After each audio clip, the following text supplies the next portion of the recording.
How's it going, everyone? So, Keith here, and I'm going to be telling you guys today how to flexible diet. Cause I've seen that part of you. So, first off with flexible dieting, I'm going to be using this diagram right here.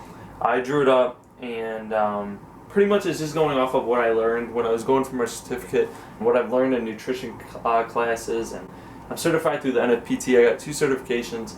I'm going to be getting my nutrition next, which is going to pretty much deal with all this. And I'm pretty good at getting this stuff down. I was good at when I was doing it for my competition. I got my nutrition down, and there's a lot of calculators online. If you guys need some, I could try to put them in the description. But in order to get the amount of calories you need per day, you got to take into your activity, how much activity you're doing each day, how much your basal metabolic rate is, how much your body just burns doing nothing throughout the whole day. There's some calculators you can use too. You can take between 14 to 17, multiply that by your current body weight, and then that could be an estimate around how many calories you need for the day, each day. But it's also going to depend on how much you're training, how long you're training, how the duration, the intensity, because that's all activity that's going to take off your calories. So once you go online, find a pretty accurate calorie estimator, and once you find it, weigh yourself in for a week, use that calorie set base, and then weigh yourself again the next week. See if you gained weight, if you lost weight. If you gained weight, lower some calories, about 250 to 500 off of that original calorie mark. If you lost weight, if you're looking to lose weight, then that's good. Then you can stick to that same amount of calories. As long as you're losing between 1 pound to 2 pounds each week, that's pretty healthy, and you're mostly going to maintain your weight at the end. You're not going to binge throughout the whole thing, throughout the whole diet. Not thing.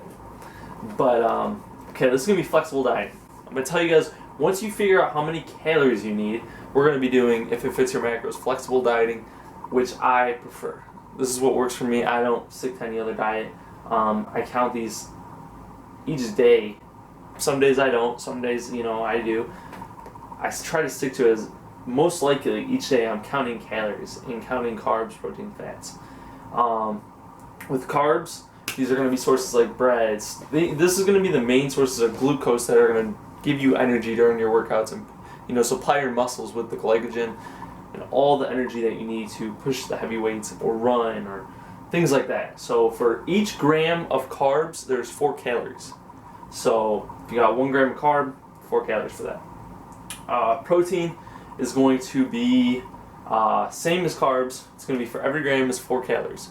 And then fats, which are very, very caloric dense, have 9 calories per gram. So what this all adds up to is, once you get your calories set, once you have, we're going to take a person of 2,000 calories, for example.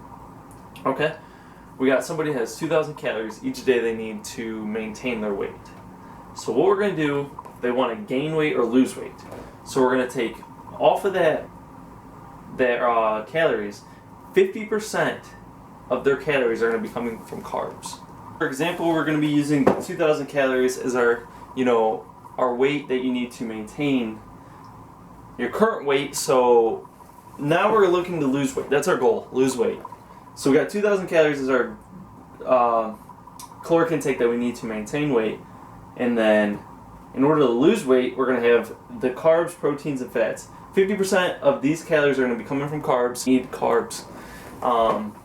With me, during competing, I brought my carbs down to 144 grams, which was really low for me. By the end of that cut, it's very difficult. That's why bodybuilding's not an easy sport. So we got carbs at 50%, protein 25%, fats 25%. Now, depending on how you do your protein, I like to take in a gram per body weight. So 25% might not be where you want. This is just estimating, guys. This is just not set in stone. I just picked 25%, and this adds up to be 100% of 2,000 calories. So if you take 50% of 2,000, which is 1,000 calories, that would be coming from carbs. 500 calories, which is 25% of 2,000, is coming from protein, and 500 calories come from fats. Now, when you break this down, we're going to go back to this. For every gram of carbs, there's 4 calories. So once you get the 1,000 calories that you'll need out of the 2,000, you're going to take this 1,000 right here from carbs, divide it by 4, and that's how many grams you'll get. Excuse my chicken scratch, but you're going to be getting in 250 grams of carbs. So that's actually a decent amount. When you go for protein, it's different because you're only taking in a quarter of the 2,000. So that's going to be 500 calories. You're going to divide 500 by 4, which is going to get you 125. Now, fats are definitely going to be your lowest amount of gram intake because they're the most caloric dense.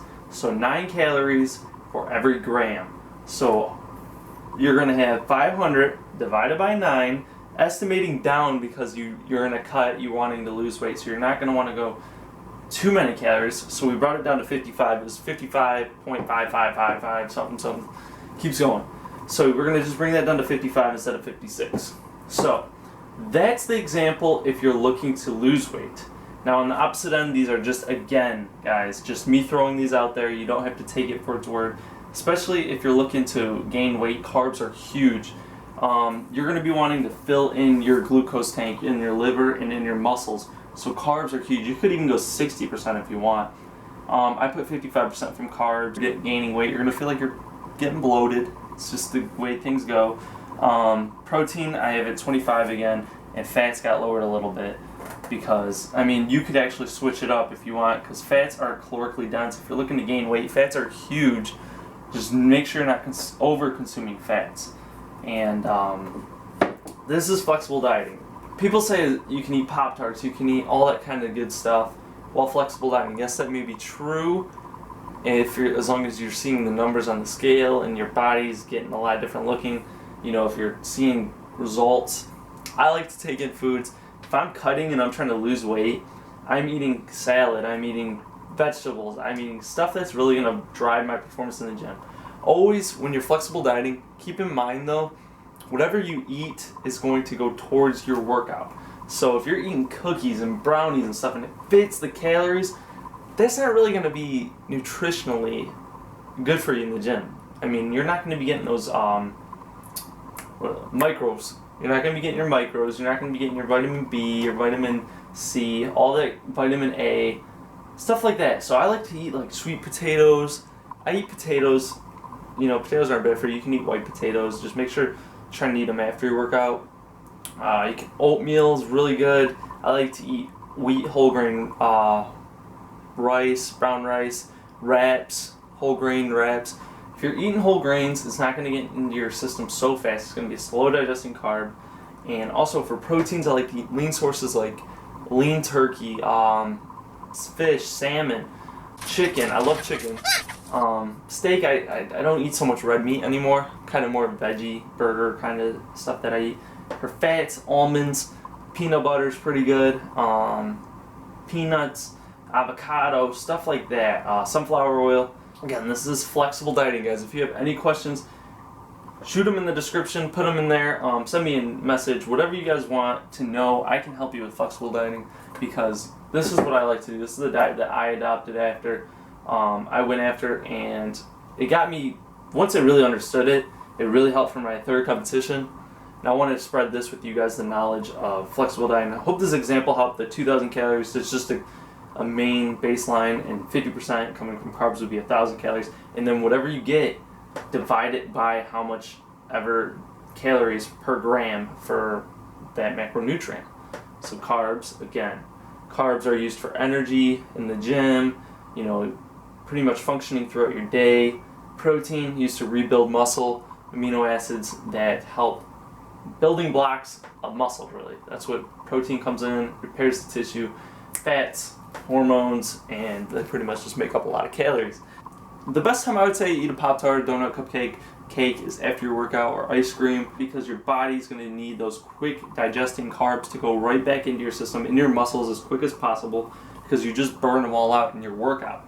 So if you want to treat yourself, or on a cheat day, or something like that, that's the best advice. I don't want to say, hey guys, stay away from this, stay away from that. I will tell clients, you know, you can have candy as long as it fits your calories, and as long as you're not going over, you know, you're good.